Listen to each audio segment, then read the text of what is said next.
Hey everyone, and welcome to the podcast. Today I am joined with the wonderful, the one, the only Tanya Filer. How are we today, Tanya? I'm great, thank you. What a lovely intro. What a love it. I'm not finished yet. Don't get excited.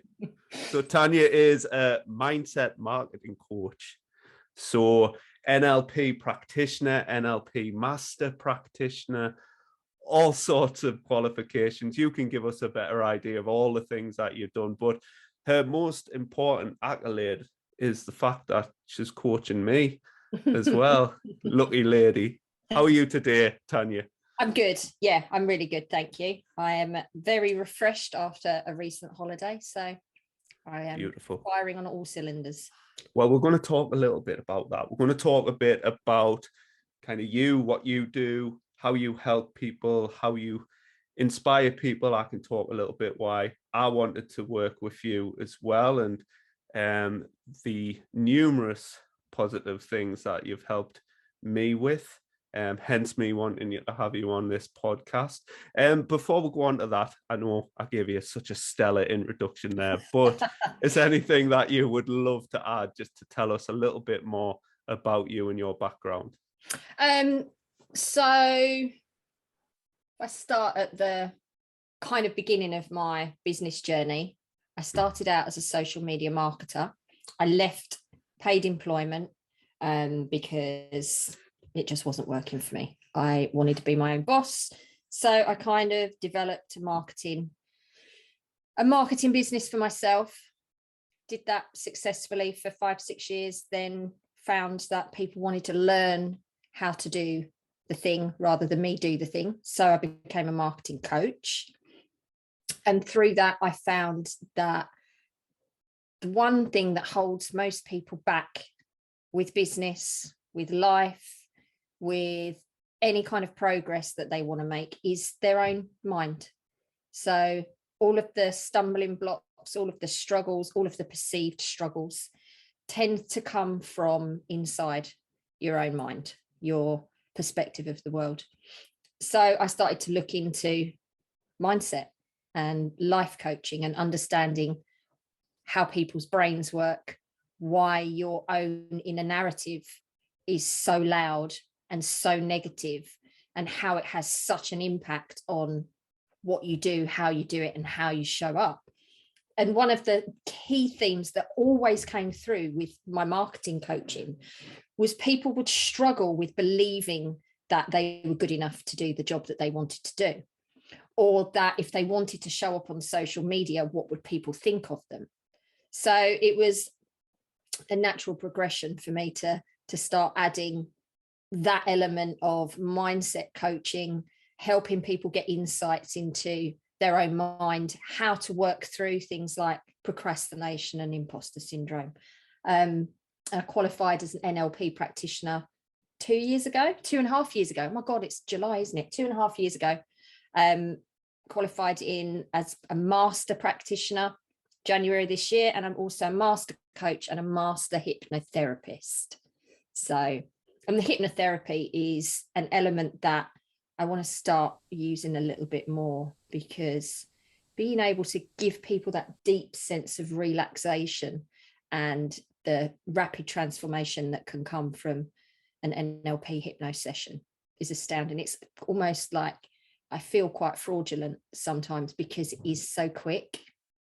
We hold on to these beliefs, don't we? We think, I've thought this way my whole life. How dare you think that you can get rid of it in half an hour? It's almost unbelievable. And people are skeptical because of that thought process of, I've felt this way for my whole life. It's impossible for you to get rid of it in just half an hour session. So yeah, Absolutely.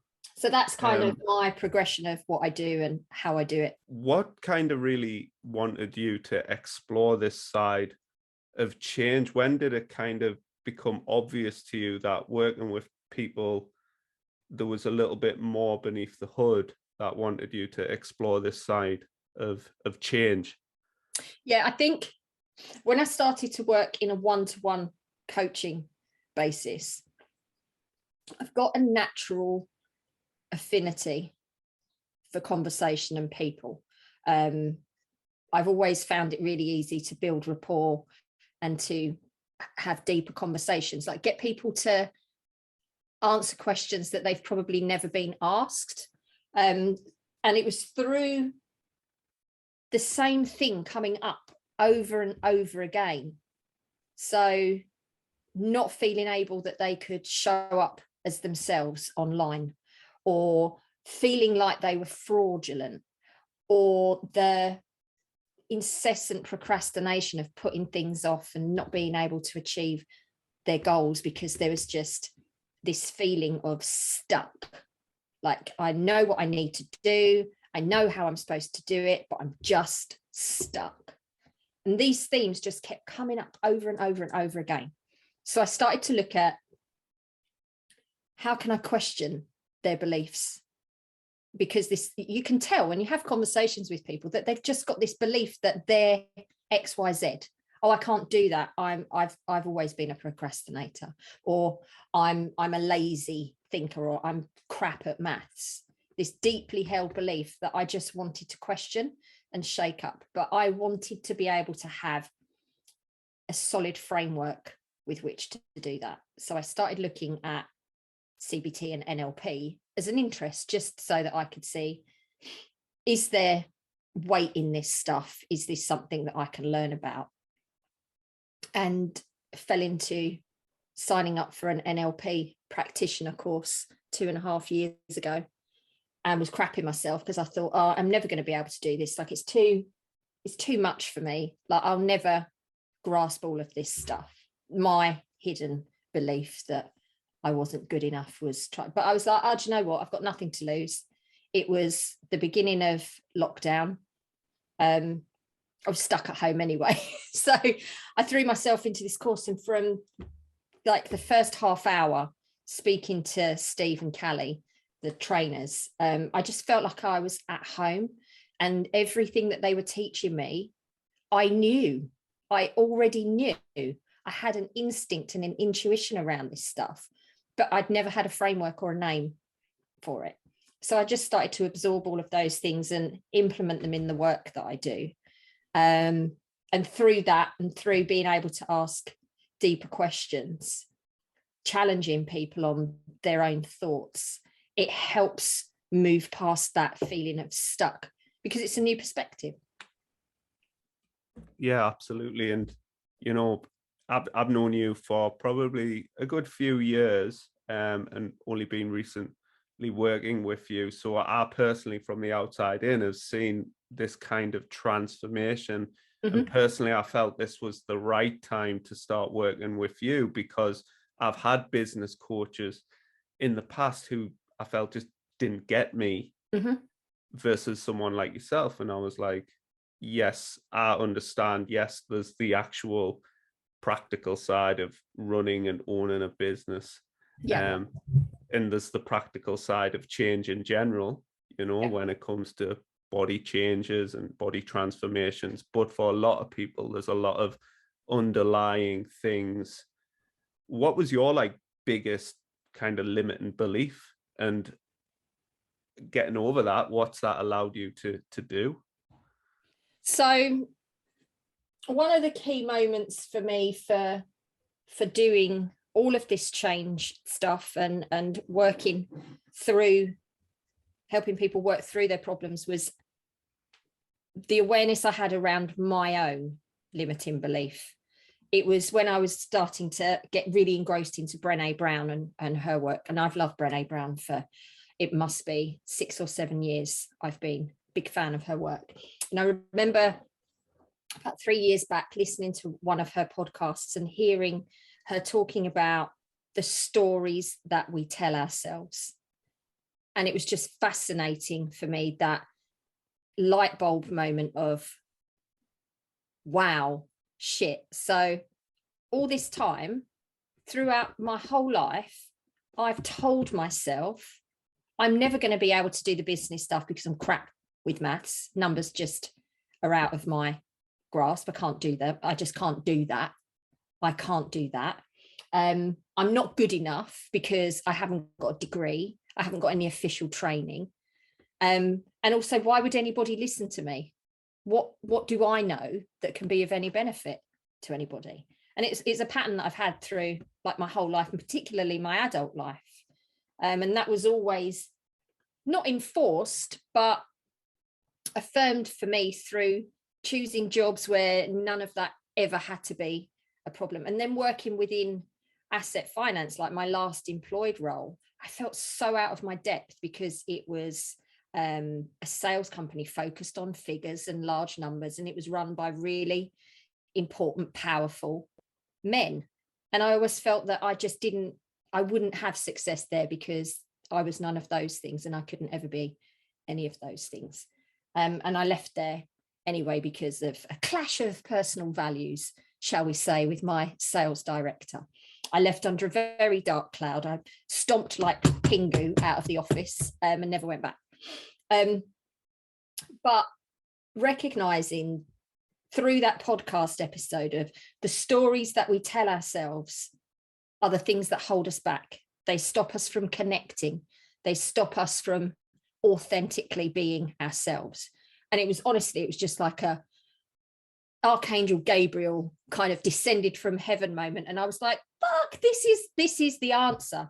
This is my answer. And when I started to look into that a little bit more, like my ADHD brain, once I get an idea or a seed of an idea, I'm down that rabbit hole quicker than you can say white rabbit, throwing myself into the research around everything. And that's what led me to like the NLP and some CBT stuff. But it was the NLP elements that really spoke to me, because it's all about releasing that limiting belief and implanting new ones in a radical transformational container.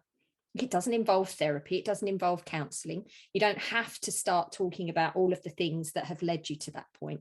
It's just a recognition and an awareness and a change, a conscious and unconscious, like kind of mingling to take you forward to progression.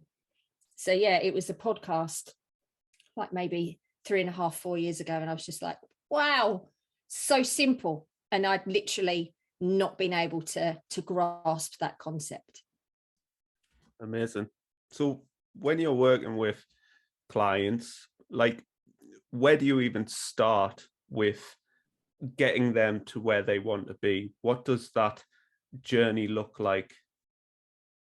I think it's understanding, and you know, because we've gone through a process with you, understanding what you value in your life and what you truly value, and whether that value is a towards value, a positive value that's going to set you up for success.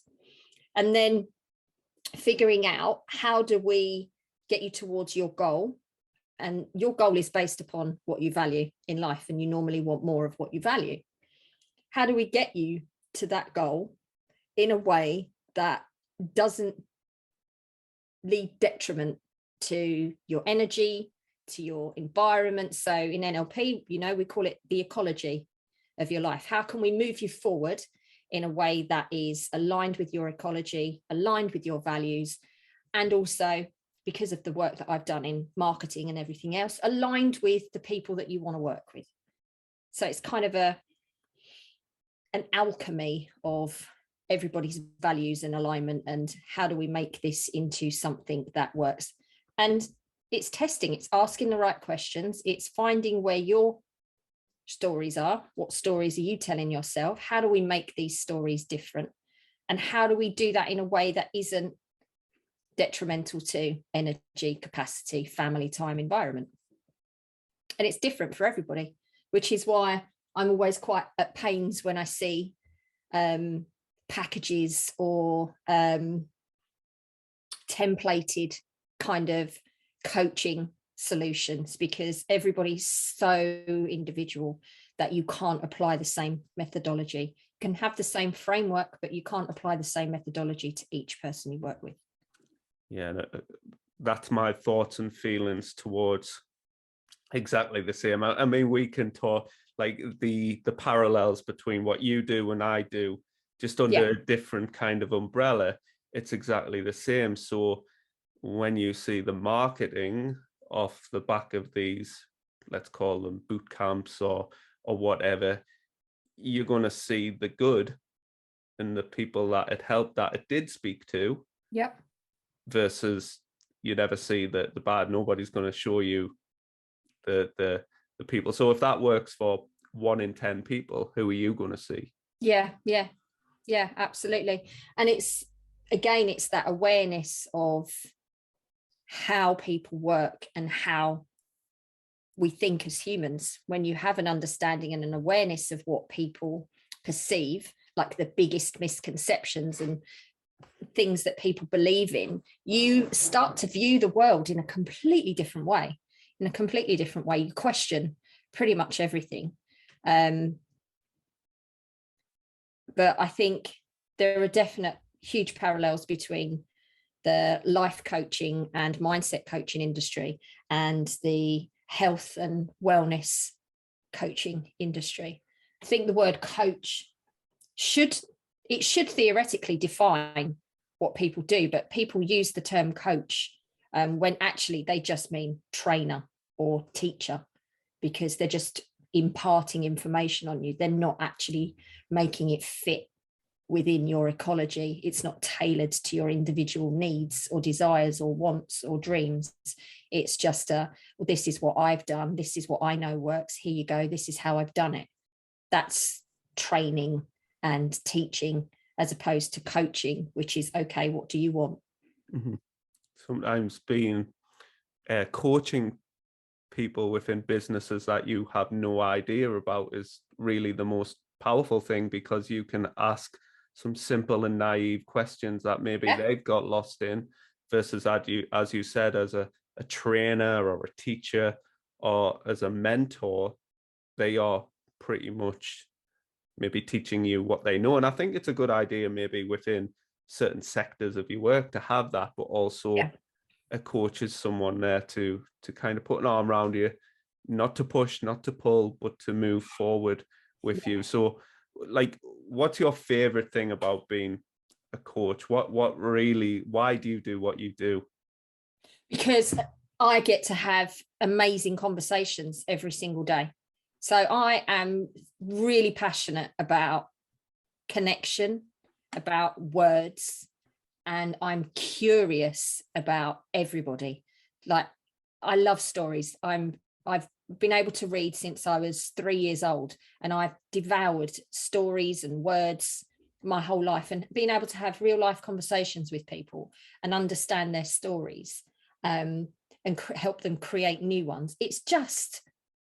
It's like being in a giant library full of real life stories. It's just brilliant for me. That's the thing I love most about coaching, is the stories. Yeah, and I will say this numerous times on this podcast. You know, nutrition training is really simple. It's people that are complicated, and I'd imagine it's a similar thing with you. Like marketing and all of these sorts of things are somewhat simple on paper, but the emotions somebody carries into those things is what's really holding them back. Absolutely. Yeah. Energetic resistance or energetic enthusiasm for something will change an outcome straight away.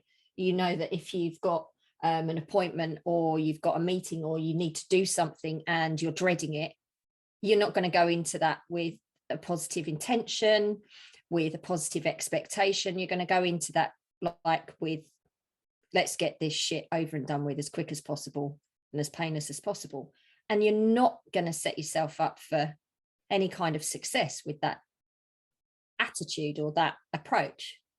And it's the same with marketing your business. It's the same with spreading your communication message. It's the same with going into a conversation with a client. If you don't have the right energy, you're not going to get the right outcome, because marketing is just a communication tool. That's all it is. It's a communication tool. And if you're not aware of the energy you put into your communication, like I think it's 90% of communication is non-verbal. It's not the words you say, it's everything else. And even with the written word, what you've written down, if you've not written that down from a place of high energy or good energy or positive energy, the words you choose, the phrases you use, the way you group things together you can send a completely different message to the one that you think you are. We're really perceptive as humans to read between the lines. And of course, we come at stuff with our own perspective. So if somebody that's in a bit of a crappy mood, had a terrible morning, reads one of your posts on Facebook and you've written it in a bit of a spiky manner, that's going to upset them a little bit more than anything else would have done. So it's just a battle of energy.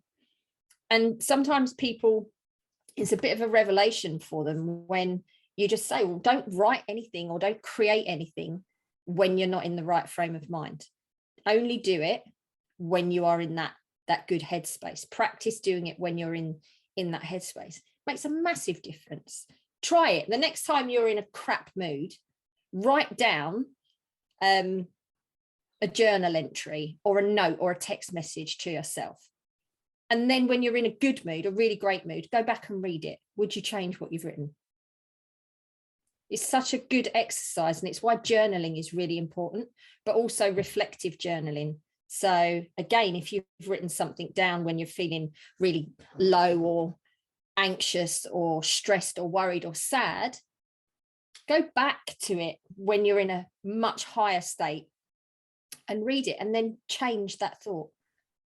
Change that thought, change that entry, because it's that reflective practice of habit building, behavior change for who do you want to be.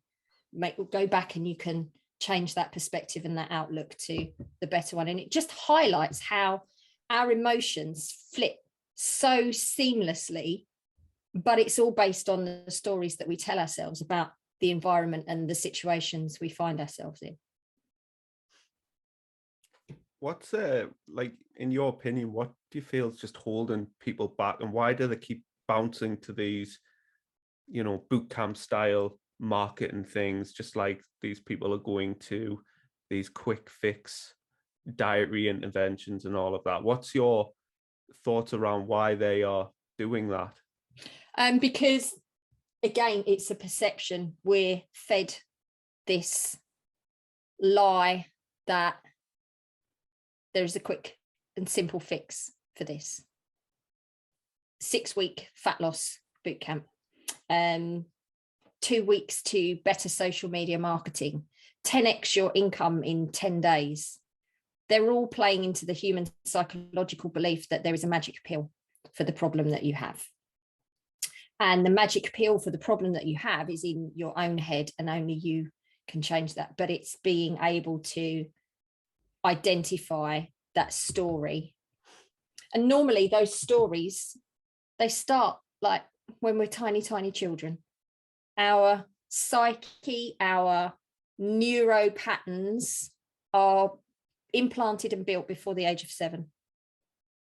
We inherit things from our family, from our friends, from society, from environment, from schools, everywhere. And as tiny children, information sponges, emotional sponges. And it's why, again, all of this learning that I've had recently has made me a better parent, because I've been able to identify potential patterns that I might have implanted with my own children, and I've helped them reframe stuff if that's come up. But also my stepchildren are, they were under 7 when they came into my life. So I've been able to be really mindful of what their stories might be. And you will know if somebody says to you, what's the story in your head that you believe about yourself to be true? People will have their story. They might not want to admit it or verbalize it or say it out loud or acknowledge it, but deep down, everybody has that story about themselves, that inner core belief. And it's painful for some people, and it can be traumatic. But when we look at the things that hold us back, those stories are the things that hold us back. They're the things that keep making us choose the same scenarios or the same situations, because we're not learning enough about changing that story, or we're not changing the story in a way that's authentic for us. like putting pig on a lipstick on a pig even. It's like, oh, well, we can make this a little bit better. Let's just put some lipstick on it. There we go. But still a pig. But the sticking plaster. And that's what these 6-week fixes are, these 10x your income in 10 days. People don't want to do the deep, painful, hard slog work when there's a quick fix right there. I'll do that and I'll keep doing that, because that stuff over there, that hard stuff, I don't want to do that. And the irony with these quick fixes is when you get that perception of failure out the other side again and again and again, where does that leave you? Yeah, it just affirms that inner belief, right? That inner story of, I'm a failure, I'm not good at this stuff, I'm never going to be good, I'm not worthy, I'm not liked, whatever the problem is that they're trying to solve. Those quick fixes, just when they don't work, enhance that belief. And they're unethical. A lot of them are really unethical. So how do we get people into the kind of the ownership, the responsibility, the taking the right action side of it, and stop, chasing the kind of quick fix mentality? What do we need to do in order to get people to realize there is a more effective way that will take longer, but ultimately will give them what they want in the long run, versus spend the same amount of time, quick fix after quick fix, only to be, having lost passion, having lost self-belief, and potentially just going off in a completely different direction, whether that's just accepting that they weren't meant to be a business owner, or they were just meant to be fat. How do we as coaches get that through to people to make those decisions? Yeah, we can't change how people see that stuff with the work. That it's something that has to come from a conversation. The decision has to be consciously and unconsciously theirs to make.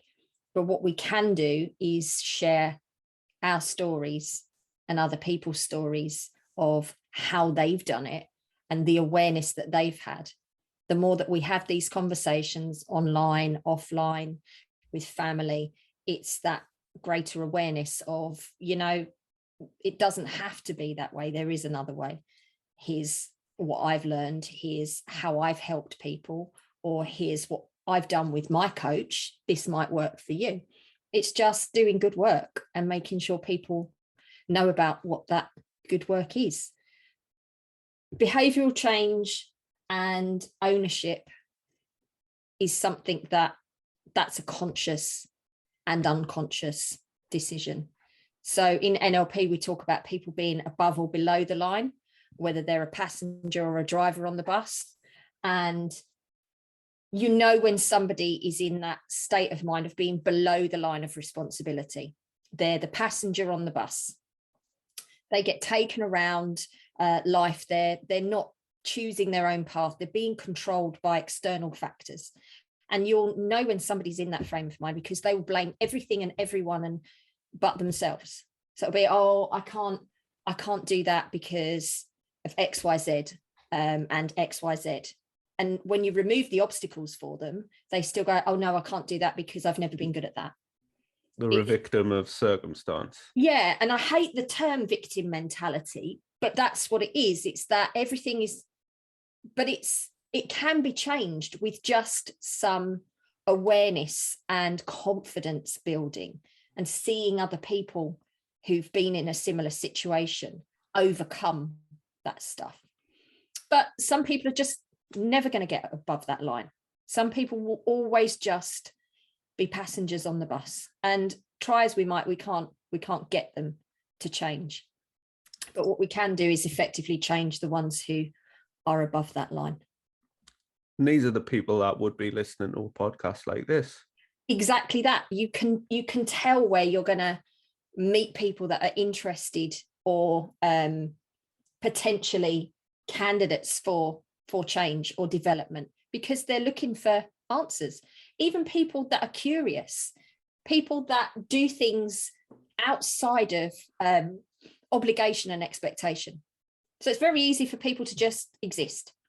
I get up, I have my breakfast, I get on the train, I go to work, I do my job, I come home, I see my friends for a drink in the pub. Rinse, repeat, rinse, repeat, rinse, repeat. When people don't do anything outside of expectation, obligation, and label, they're just existing. They're below the line. And this is where like language, like it's okay for you, and then they start making, you know, suggestions about maybe your metabolism or the background, you know, it's something out of their control is at fault, you know. And if somebody's being told by somebody else that they are something, you know, like I'll use myself as an example. I've got asthma, but you know, if I was told you're an asthmatic and I took on the identity of an asthmatic, that could affect me in so many ways and actually stop me and limit me from doing the things that I've been able to do physically. Yeah, and you hear it a lot as well. I have been guilty of the line of, well, it's okay for you. You haven't got 2 young children and no partner to help you out. So I was a single mum for nearly 12 years, and sometimes I would use the excuse of, I haven't got time because I've got 2 young kids to look after by myself. That was an identity that kept me stuck for a very long time. And it's only when you kind of have the epiphany of, well, do I really want to be doing this for the rest of my life? How can I make this different? There's always options. We always have a choice in some aspect of our life. Our situations and environments might not be setting us up for that, but we can sometimes influence a potential area of our life, even if it's just our attitude. There's always a choice with which you respond and approach things. Yeah, and I wanted this podcast, the Better You podcast, to get multiple people. I want to hear from amazing coaches that can make people think a bit differently, but I also want to bring on people who have experienced hardship and come out of the other side and share their story, just to show people, like, listen, no matter where you are capable of so much more than you kind of believe. And in my experience and what I know of the world and how many people I've spoken to, there is no such thing as a life without hardship. Even the most privileged of people in the world have their version of hardship. And it might not look like our version of hardship, but for them, the suffering is the same level. And it's only like when you kind of take a step back and a new perspective. I remember my daughter is massively into the Kardashians. Like, she loves it. She's a 16-year-old girl. It's the kind of stuff that she loves. And I remember sitting down and watching an episode with her as a bonding exercise. And I was absolutely furious for most of it. And then I was watching Kris Jenner and Kim Kardashian driving past a supermarket, a regular supermarket, and then being super excited about the prospect of going in and shopping at this supermarket. So I think it was like a new Whole Foods or something that had opened up. And the anxiety and stress that they felt from getting out of the car to going into the supermarket to just do a shop for a few bits of food to take home to their family and cook, it absolutely floored me. And I felt like real empathy at that moment and sadness for the life that they cannot have, the normality that they cannot have. And I was like, wow, I never thought that I would get that from this show, but it just enhanced that feeling for me that there is hardship for everybody. Even the most privileged of people struggle with things. You know, and I think that really, the whole be kind and a movement, which I think so many, especially with social media, and potentially another reason why people are fearful of putting things out there, because of how harsh people can be on that, because there is no face there. It's really kind of create this real disconnect with people.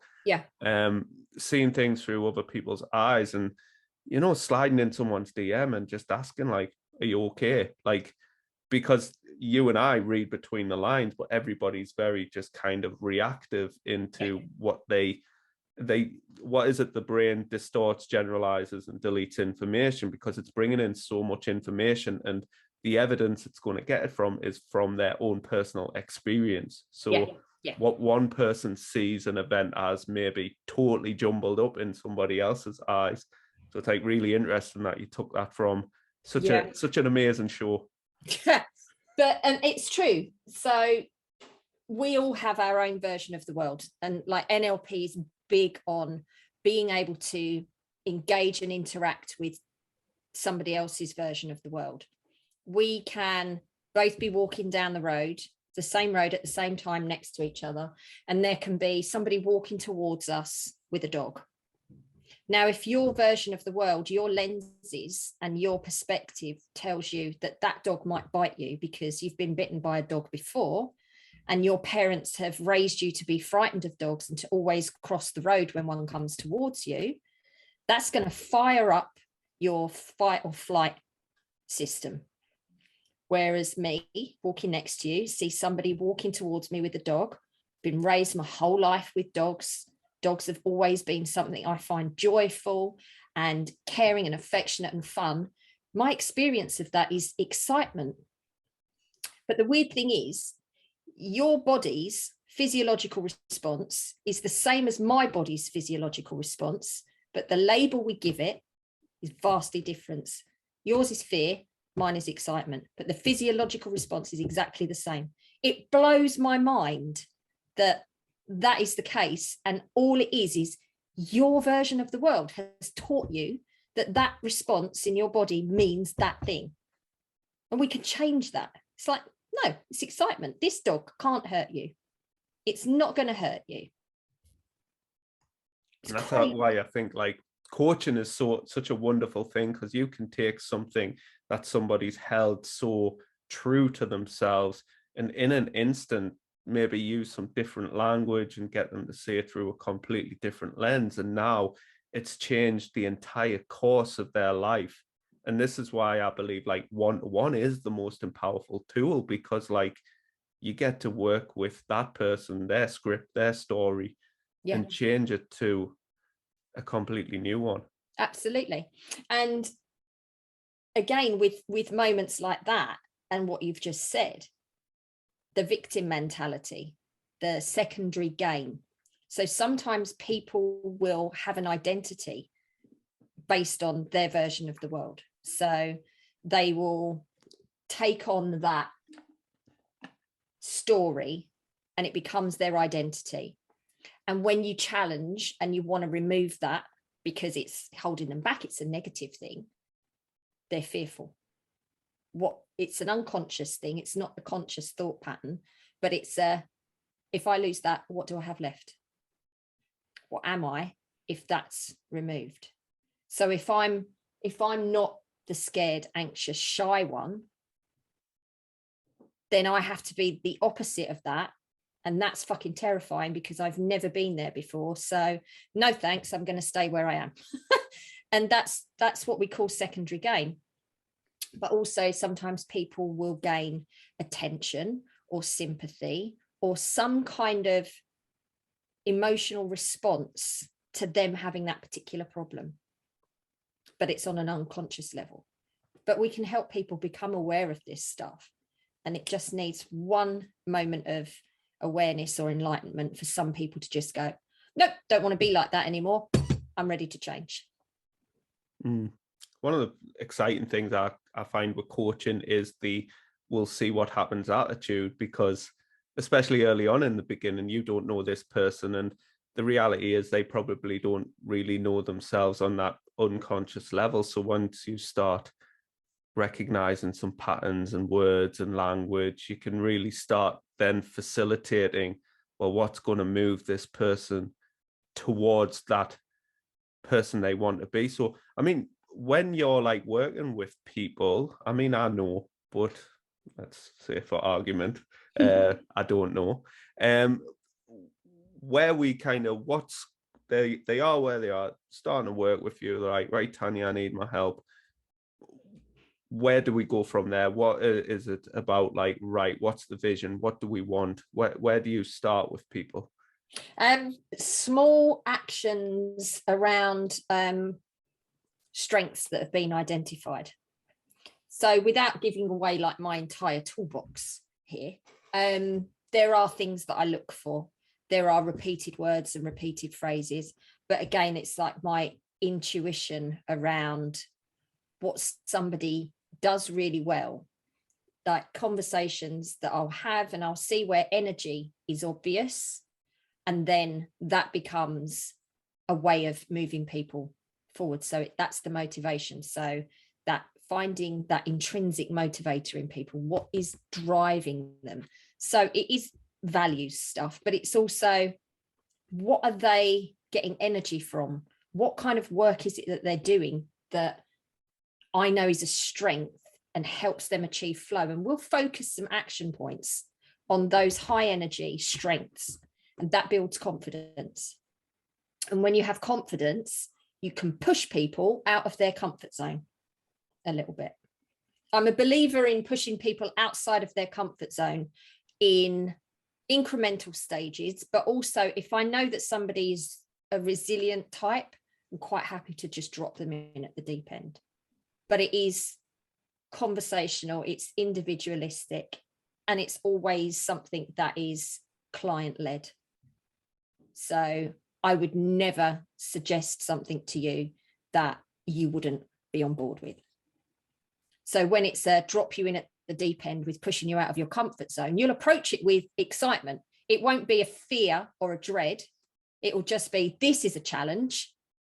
I'm up for it. Yeah. It's helping people identify where their strengths are and then building confidence based on using those strengths in various ways. And then it's that big push towards, but most of the work the client does themselves. I'm just the one that asks the right questions and then helps you decide on what action needs to be taken. I mean, the best changes, they were always there. They were always within the client. So if you're just subtly nudging and doing this, because at the end of the day, it's very much like myself, a results-driven process. Yeah. And so many people are worried about the X's and O's, and they want all of this kind of materialistic stuff and all this shine and polish, you know, and it's like, listen, what you actually here for, the result. It's kind of like this argument, you know, when people go to a personal trainer for things that need to be sorted up here in their head, yet they are just going to what they perceive as safe, and they get that instant gratification that they perceive as having done something towards their weight loss goals. Yeah. But it really hasn't even touched the sides. Yeah. And that's why you'll find a lot of people just throw money at a problem and then expect it to have been solved. Even with personal training, they'll pay for a personal trainer and they'll miss 8 or 9 sessions out of the 20 that they've paid for. And then think that they've had a success with it. So it's the same with coaching and what we do. You know, ultimately, I'm sure you've had it, people's paid you money, yet they're still not doing the thing. Yeah. Yeah, I've had it a couple of times, and I've got to the point now where I can recognize if that happens, and I just cut them loose from the agreement, because I'm not wasting my time or my resources on somebody that's not ready to put the work in. Any kind of progress, any kind of discovery of something new is going to be difficult, or it's going to be uncomfortable. Sometimes it's really uncomfortable. Sometimes it's just a little bit, but there is almost, because of the media, because of society, and this belief that we can have everything right now, there's this massive resistance to putting effort into stuff. Like I have strong work ethic, strong discipline, but I appreciate that not everybody has that. But if somebody comes to me and wants to improve and wants to progress and wants to move past something, they've paid me to get them to do that. And if they're not going to put in extra effort, because they've already been doing what they've been doing and it's not got them where they need to go. So they've got to do something different. And that something different will likely be something they've not done before, or they've not done it in this particular way with this particular perspective. So it's going to be new. So there's always that anxiety, isn't there, around the perceived newness or challenge of something for some people. Some people embrace that and thrive off of it. Someone like Bear Grylls absolutely loves to push himself to the limits, both mentally and physically. But other people won't even get their hair cut by a different hairdresser for fear of it going wrong. And I find that middle ground with people, I find it fascinating, absolutely fascinating. But I also know where to cut my losses and where people are just not prepared to change. It's like people who get the old takeaway menu out and spend 10 minutes looking at it only to pick the same thing that they've always picked. Yeah. It's this attachment to comfort and familiarity. It's a real human psyche. Like it's a human bias that we have. We want to stay comfortable. We are designed, it's in our DNA to stay safe. But our DNA was built in a time where we were being attacked by tigers and we didn't have much food. And yeah, our DNA really hasn't evolved much from there, but our brains have a little bit. Yeah, the whole thing fascinates me. It really does. You know, I think being a parent, you see within your child, the naivety of a child. They don't even understand pain when they're at a certain age. So they don't realize jumping off that settee near that corner. Yeah, you might crack your head open and that might hurt. But you know, that looks, the fun element of that is way more attractive than the prospect of me having stitches in the hospital. Yeah. And over time, as we become adults, we start to have increased evidence of, and this is our projector tool, and we project forward and build the what if scenarios. And this is why a lot of people play it safe. Yeah. And have you heard the term helicopter parenting? I have not. So it's basically when children are mollycoddled and their parents are hovering around like a helicopter all the time. Oh no, don't eat that, put that down, that might have peanut on it. Or no, you can't do that because you might get pen on your new dress. No, you can't do that because we've got violin after school and you need to be able to make sure your hands work well. It's that constant hovering around children and not letting them explore and not letting them get hurt that turns them into fearful, comfort-seeking, entitled, existing humans. Like, it doesn't set them up for fulfillment or progression or growth in any way. And it breaks my heart that you don't see some children being allowed to run around freely, and it's the parent running around, like running after them with a baby wipe to clean them up. It's like, let them get dirty, let them lose their shoe, let them fall over and smack their face. They'll learn then that is not a good idea. You have to let kids explore.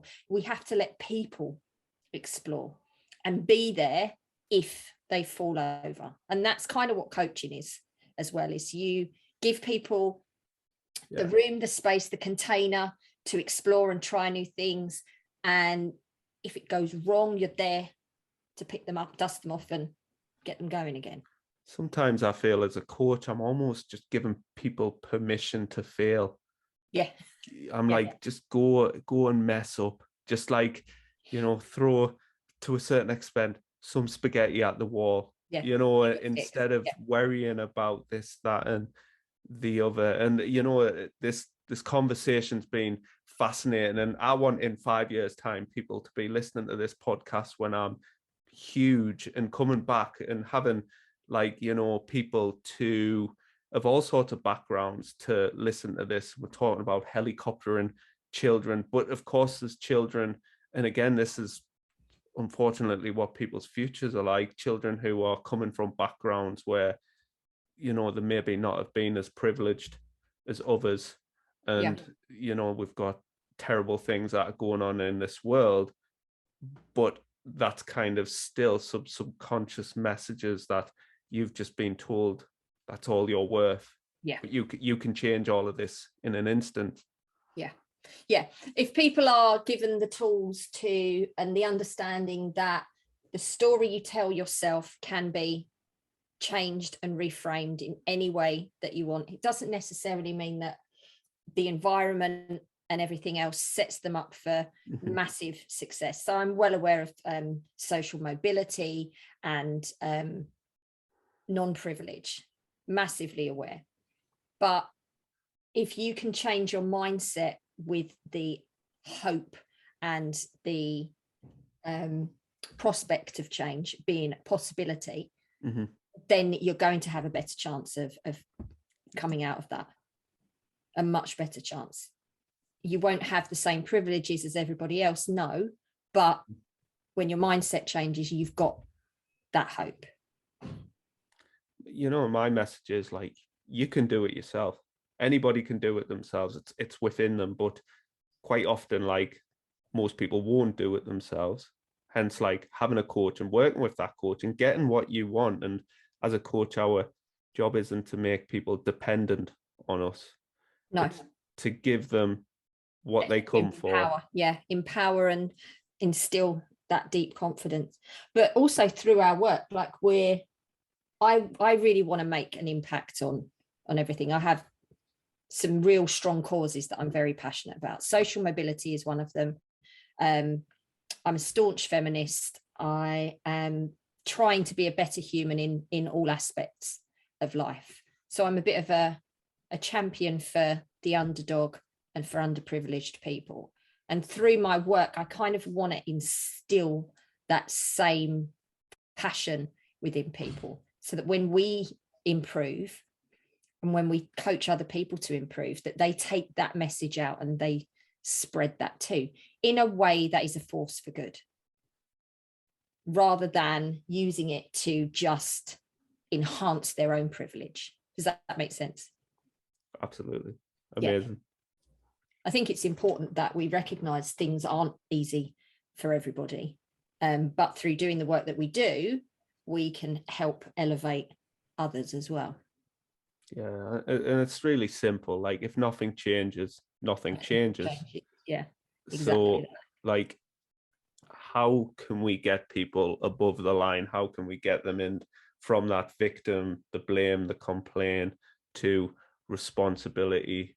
And it's through recognition. Sometimes I say to clients, you know, like, all of your failures have been necessary to your path to success. So maybe without those failures, you wouldn't now be exploring, like, actually getting the job done properly and opening up your mind and concept. And I'll say, listen, this whole self-growth thing is opening up a can of worms. Once you step into this world, there's no going back, because you will be down NLP, CBT, but it's not coming from a place of desperation. No, it's not an away from, it's a towards. You want to experience meditation, hypnosis, not to fix something, but to just evolve and grow. And absolutely. And I think that word evolve, that evolution of the human, my first experience of needing to go to therapy, I kind of thought I'll have 6 to 8 therapy sessions and then I'll be done.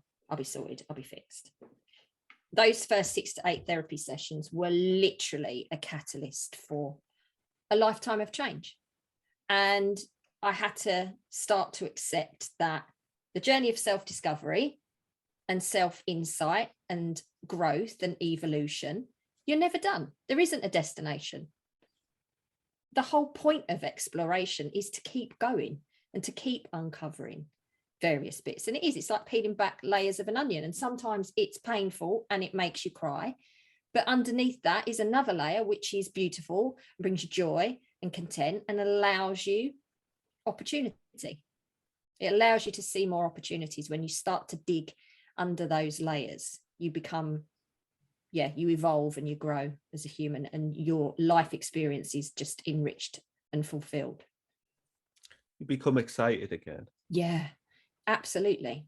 Every day should be exciting in some small way, even if it's And this is another part of having a good mindset, finding joy in the little things. Like I have discovered today a new Nespresso pod, which I thought was going to be disgusting because it's like a lemon flavor, but it's delightful. And finding joy in things like that, which seems quite sad, but being able to experience joy in something small means the bigger things are more enlightening and enriching for me. Brilliant. I think I think there's so many avenues we probably, the listener from the off didn't know. Where's this going? We'll talk about dogs, the Kardashians, being a helicopter around children. Good luck with writing up the show notes for this one. Yeah. Well, I don't even know what to call this episode. But there's so many rabbit holes that we haven't really even scratched the surface on.